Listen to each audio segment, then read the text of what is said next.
The Butterfly Effect 2 was released in 2006. This is directed by John R. Leonetti and it's written by Michael D. Weiss, and it stars Eric Lively as our protagonist, Nick. And I had seen this one. I've seen the first one and I remembered the first one quite well, but I couldn't remember this one very well at all.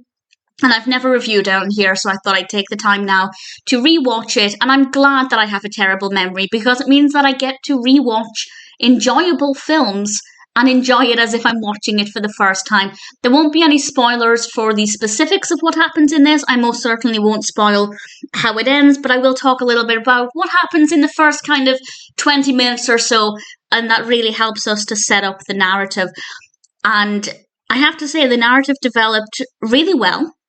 I'd say in the final third, it kind of slowed down. I didn't love the direction it took. I would have maybe liked a few more photographs involved, and I'll talk more about that in a moment. But in general, I really liked it. At the start of the film, Nick and his girlfriend Julie and a few friends are in their car, and Julie is taking photographs. She's undone her seatbelt. There's a problem with the car, and a lorry or a wagon comes smashing into the side of the car.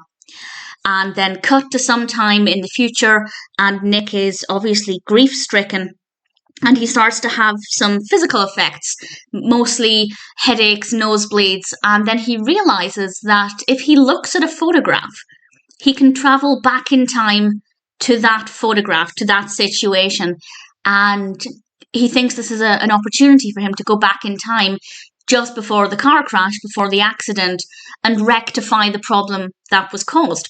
Fantastic. Great opportunity to save his girlfriend, to restore the life he knew and the life he believes he should be living. And it seems to work okay, but then something goes wrong. So he goes back in time again.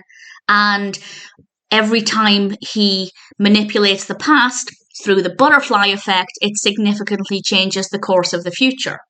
And I really don't want to talk too much more about that, but what I will say is that I'm impressed with the lack of repetition.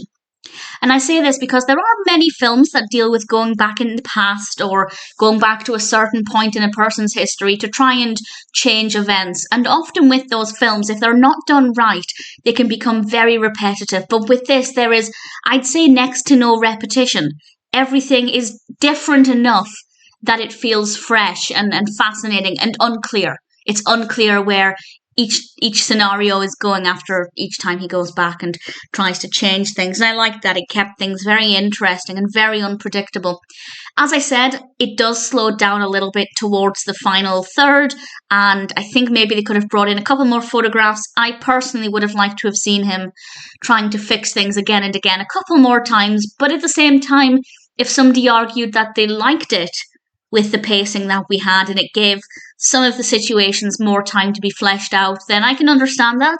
But because I didn't personally love the direction it took just after the first half, final third, I personally would have liked to have seen a couple more attempts at trying to change things or, I guess, undo the butterfly effect. But I can see the argument if somebody argues otherwise. So it worked very well in terms of the narrative. The structure of the narrative is really great. Nick is a very likable protagonist. He's also very troubled in a lot of ways, understandably, of course, given everything he's been through.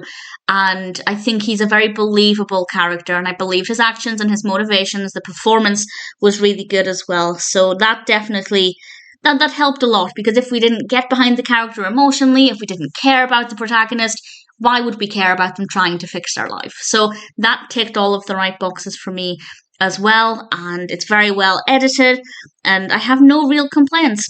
Yes, personal preference, I would have liked a few more attempts, maybe things to quicken up the pace a little bit, but ultimately I was left feeling satisfied.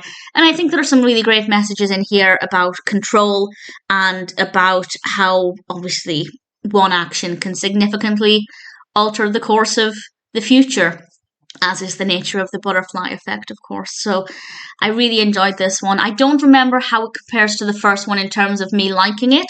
I remember liking the first film, and I do remember quite a bit of it, but not enough for me to say I preferred that one or I preferred this one. I'm very keen to see what the third film is like. I've read nothing about it. I haven't seen it. As I said, I had seen this one before, but I'm pretty confident I haven't seen the third one unless my memory is worse than I thought.